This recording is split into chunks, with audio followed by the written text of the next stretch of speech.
According to a 2015 report done by Dirk Landschmeyer, alcohol overconsumption accounted for 1 in 10 deaths in 2014 in the United States. That was just for working class adults alone. Meanwhile, marijuana has the largest margin of exposure, which makes it impossible to consume a lethal dose in a comparative risk assessment. Legalization of marijuana is spreading throughout the country, but on a federal level, there still continues to be strong opposition to legalizing of marijuana. We have conducted research on the claims against marijuana, instead of drawing conclusions from media and word of mouth. Cannabis has been portrayed as a highly dangerous and addictive substance without much proof of these notions. So today, we're going to talk about the history of cannabis and the demonization of it. We'll move on to the criminalization, the lack of knowledge that has occurred because of this, and the misconceptions that have developed. And finally, the benefits of legalization and a path we can take towards the legalization of cannabis. First, I'll hand it over to Chris to begin. Thank you, Chris. So the history of criminalization and demonization of marijuana. It was kind of due to Harry Anslinger's actions as the head of Federal Bureau of Narcotics. Despite there being success in the Bureau, there were being budget cuts towards it. Anslinger's reaction was extreme, to say the least. Prior to the cuts, Anslinger was not looking to ban marijuana in every way. In fact, he stated that the drug was not a problem at all, and it was not a harmful drug to take. But right when the budget cuts came in, he wanted to get marijuana on the dangerous drugs list, along with cocaine and heroin. Propaganda was being produced by Anslinger and his department, and it was just outlandish and over-exaggerated. Posters and commercials started going up around America. They were calling it the killer drug. It says it makes users extremely violent and also more likely to commit crimes, and also will possibly lead to death. Movies about demonizing weed also started sprouting across America, and Congress banned marijuana in 1937 for all uses.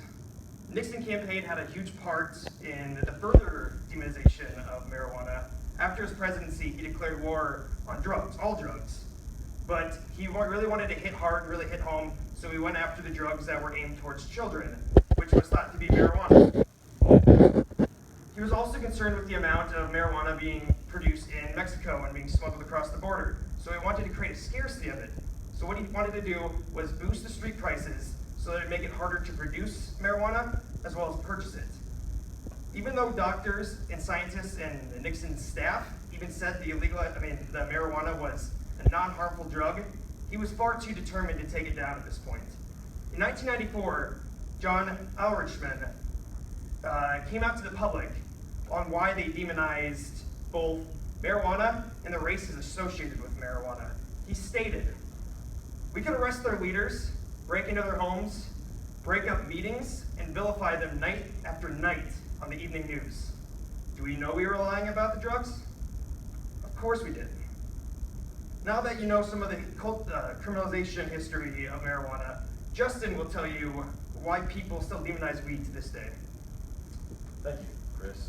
The general public has been lacking knowledge due to misinformation, while the government, both state and federal, are missing out on tax opportunities. The first point I'd like to brush up on has to do with the cannabis ban in the 1900s. In 1970, the United States Congress declared cannabis a Schedule I substance, making it illegal both medical and recreational. Almost immediately after this ban was put in place, marijuana became the United States' most widely used illicit recreational drug, a substance generally regarded as pleasurable and relaxing without any addictive dangers of opioids and stimulants. 2012, according to J. Michael Bostwick, from his article, Blurred Boundaries, the Therapeutics and Politics of Marijuana of the Mayo Clinic.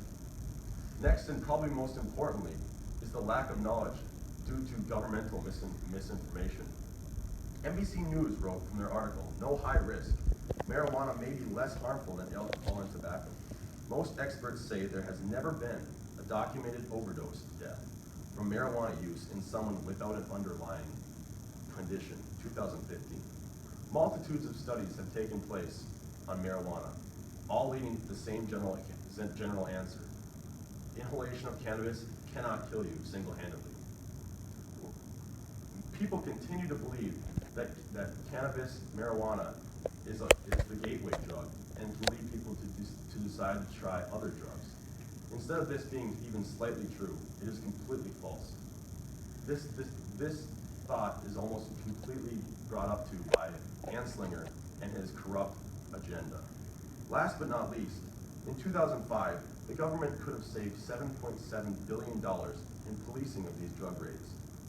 The potential tax revenue nationally if marijuana was legalized would be roughly around $6.2 billion.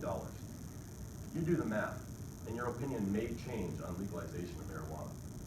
Now I'd like to hand it over to Mr. Chris Hollerum to talk to you about our proposed solution on how we can enlighten the public in the correct way. Thank you, Justin. So, what actions should we take? What direction should we go?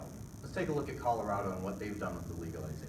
They've decided to treat it a lot like prohibition of alcohol and the legalization of alcohol afterwards. They declared that there will be no print, TV, or radio ads, and if any ads do surface, they can't be targeted to minors. Also, there'll be no sales to anyone under 21 years of age, and with that, there'll be no stores within 1,000 feet of an arcade, a school, a playground, a park, or any other place children frequent. So they're taking steps to make sure the youth is safe. Also, the new revenue that is created through the tax of cannabis is taken into account and put towards the medical negatives that could possibly come from it and set to offset it. Also, that revenue is used and put into those schools that people are so concerned about being impacted by cannabis. That revenue for 2014 to 2015 in Colorado was $134 million in taxes. That alone is quite a bit, but that's not the only thing that they're saving on. They're also saving on legal fees and the police force allocation towards penalizing people with marijuana possession. Because of that, we have less people in the judicial system with court dates, and we have less police worrying about, does this person have marijuana in their car, and more worried about someone maybe breaking and entering or committing a robbery. They aren't focused on things they aren't focused on something that creates a larger strain on the judicial system. Also, let's look at one of the other positives, the medical benefits. In the Journal of Pharmacology, there was an article published by Zuardi in 2009 that stated Parkinson's patients showed a significant decrease in psychosis when they were on a CBD oil treatment. Now, you would think that because they're on a marijuana derivative that there might be a negative. There are none. All the patients noted that they didn't have an adverse effect. They did not have an adverse effect on their motor function or in any way whatsoever. So, as we can see, the medical benefits are there, and because it is illegal to research it medically, it makes it very hard to make progress here. So legalization will help us in that effort. Now, moving on to closing. We have a lot of negative assumptions that have been brought forth by Anslinger, and through a little bit of research, you can see that they're not actually true or based on fact for the most part. Most of the time, it's just conjecture that people are putting forward because of their own fear. Now, we have looked at the history, we have looked at the misinformation that is presented, and we have also talked about a little bit of the education and the process towards legalization.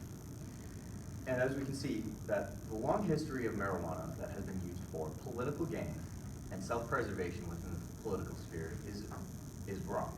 Along with that, when people have a strong negative reaction to something without any facts based upon it, it's usually because of a hidden agenda. An example, Anslinger. As we also noted, it is illegal to use marijuana and study it, especially in a medical setting. And finally, what do you stand to lose? What is the big issue in your life that is stopping you from advocating for this? People across the nation may need this medicine. People across the nation should have the choice to consume if they want. And it has been shown that it is not as dangerous as portrayed. So get out there and advocate.